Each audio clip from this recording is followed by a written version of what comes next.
શ્રી સ્વામિનારાયણ ભગવાનની જય, શ્રી અક્ષર પુરુષોત્તમ મહારાજની જય, શ્રી પ્રમુખ સ્વામી મહારાજની જય, પ્રમુખ સ્વામી મહારાજ શતાબ્દી મહોત્સવની જય, શ્રી મહંત સ્વામી મહારાજની જય. એમ કહેવાયું છે કે પરોપકારાય સતામ વિભૂતય. પરોપકાર કે મોટા સંતનું એક મોટું લક્ષણ એ છે કે પરોપકાર. પરમ પૂજ્ય પ્રમુખ સ્વામી મહારાજે પોતાના જીવનમાં ખરેખર આમ જો કહેવા જઈએ આપણે તો એ પરને અર્થે કહેતા બીજાને માટે જીવ્યા છે. આખું એમનું જીવન આજે એમને બધાને માટે વ્યતીત કર્યું છે.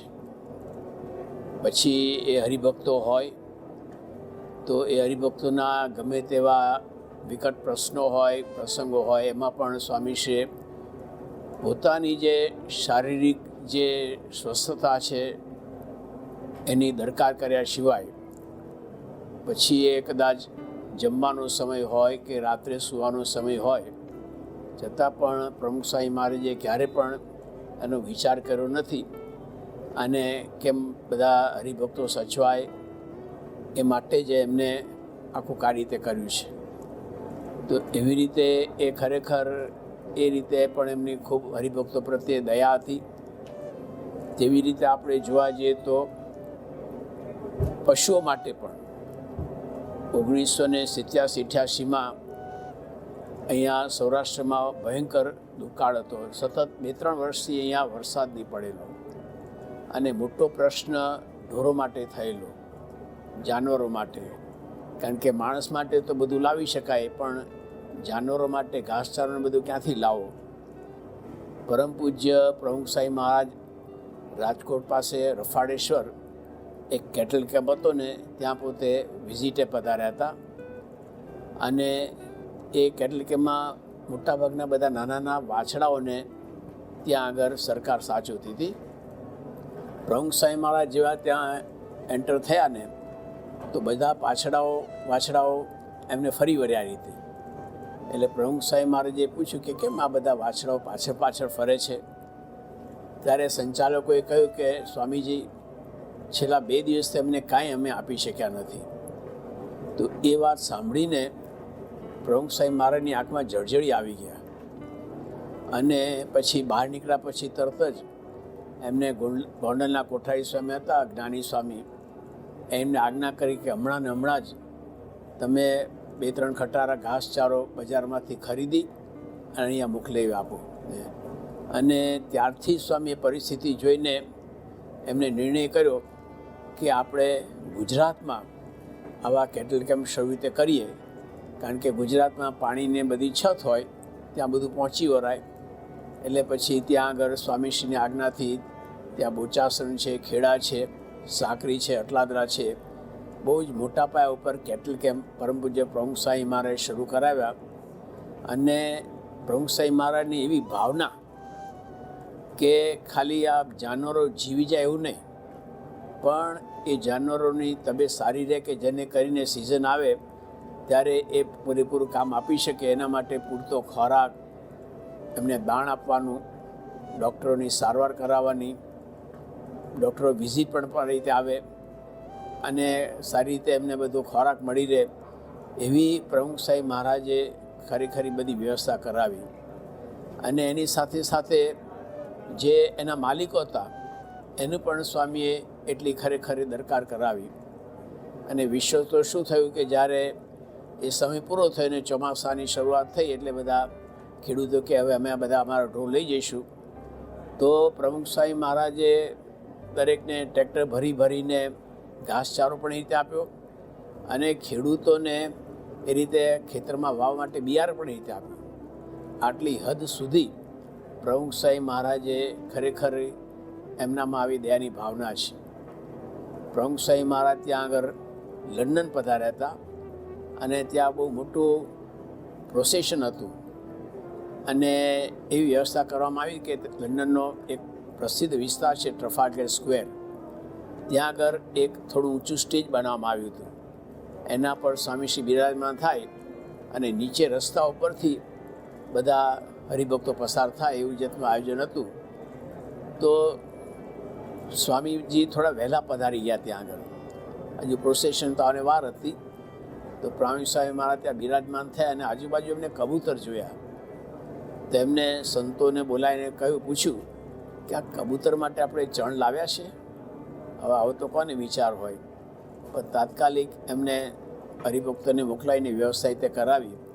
એટલે આવી સ્વામીશ્રીને ખરેખર આવી દયાની ભાવના અતિશય એમના જીવનમાં રહી છે. એમને પોતાને માટે તો ખૂબ જ સહન કર્યું છે.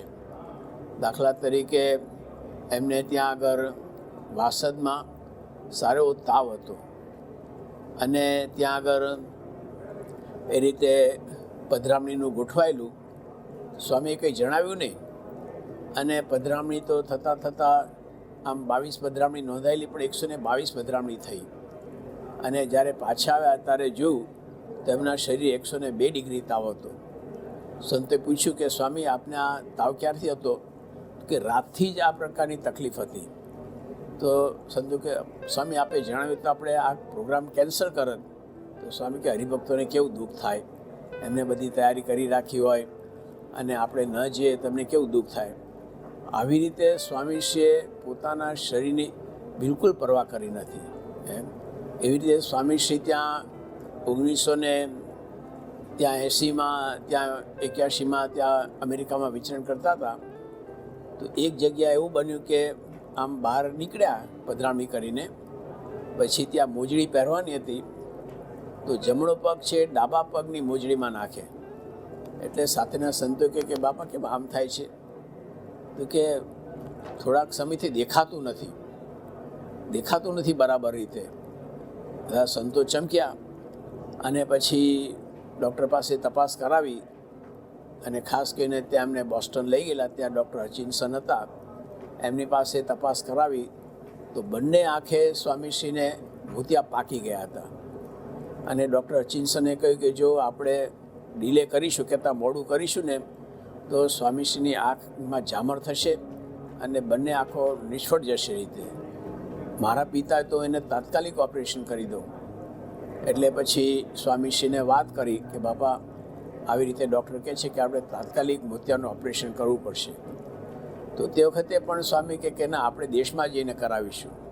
કારણ કે એવું છે ને કે જ્યારે સ્વામીના પરદેશના કાર્યક્રમો થતા અને અગાઉથી એની જાહેરાત થઈ જાય એટલે જે સેન્ટરોમાં સ્વામીશ્રી પધારવાના હોય ત્યાં હોલ બુક થઈ જાય સભા માટે. હરિભક્તો છે ત્યાં એની રજા બુક કરાવી દે, કારણ કે ત્યાં આગળ એ બધું પહેલેથી કરાવવું પડે. એટલે સ્વામી આ બધું જાણતા હતા. એટલે સ્વામી કે ના, આપણે ત્યાં દેશમાં જઈને કરાવીશું, કારણ કે આ બધા હરિભક્તોએ તૈયારી કરી રાખી હોય એમને કેવું થાય. અને પછી તો બહુ જ્યારે બધાએ આગ્રહ કર્યો ત્યારે માંડ પોતે તૈયારી રીતે થયા. પણ આવી રીતે સ્વામીશ્રીએ ખરેખર એમનામાં આવી બીજા અને હરિભક્તોને માટે ખૂબ દયાની ભાવના, પશુ પંખી જીવ જંતુ પ્રાણી એના માટે પણ રીતે રહેલી છે દયાની ભાવના. અને સાથે પોતે પણ એટલું સહન કરેલું છે. આ દયાની ભાવના છે એમને નથી થતી, પોતે પણ ખૂબ સહન રીતે કરેલું છે. પ્રમુખ સાહેબ મહારાજ એકવાર ત્યાં આગળ હમણાં ગુજરાતમાં રામોલ ગામ છે ત્યાં યોગીજી મહારાજ હતા. પહેલાં યોગી મહારાજ ત્યાં આગળ રામોલ પધાર્યા, એમને ત્યાં સભા કરી અને પછી યોગીજી મહારાજ આ પ્રમુખ સાહેબ મહારાજ પાછળથી આવ્યા. તો યોગી મહારાજ કે જો અમારા પ્રમુખ સાહેબ મહારાજ આવ્યા છે એ હવે તમને બધાને લાભ આપશે. અને અમે એમને ડેમોલ જવાનું હતું, બાજુમાં જ ગામ છે. એટલે સ્વામીશ્રી યોગીજી મહારાજ ડેમોલ જવા માટે નીકળ્યા અને પ્રમુખ સાહેબ મહારાજે ત્યાં આગળ પ્રવચનને બધું કર્યું. પછી હરિભક્તો કે સ્વામીજી પધરામણી બાકી રહી ગઈ છે, તો લગભગ 40 પધરામણી કરી અને એ બધું પતાવીને પછી પ્રમુખ સાહેબ મહારાજ ડેમોલ ગયા. તો ત્યાં યોગી મહારાજ પોતે પ્રવચન આપી રહ્યા હતા. એમને કહ્યું કે જુઓ અમારા પ્રમુખ સાહેબ મહારાજ આવી ગયા છે, એ હવે લાભ આપશે ને હવે અમે આરામમાં જઈશું. એમ કે યોગી મહારાજ તે ગયા. પણ તે વખતે પણ પ્રમુખ સાહેબના શરીરે ખૂબ તાવ હતો અને છતાં પણ એમને આજ્ઞા કરી યોગીજી મહારાજે.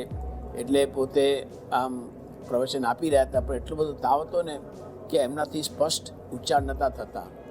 એટલે એમની સાથે હરિભક્ત હતા કાકાચાર્ય સમજી ગયા કે સ્વામીને આવો તાવ છે, એટલે એમને પછી બધો પ્રોગ્રામ ટૂંકાવી દીધો.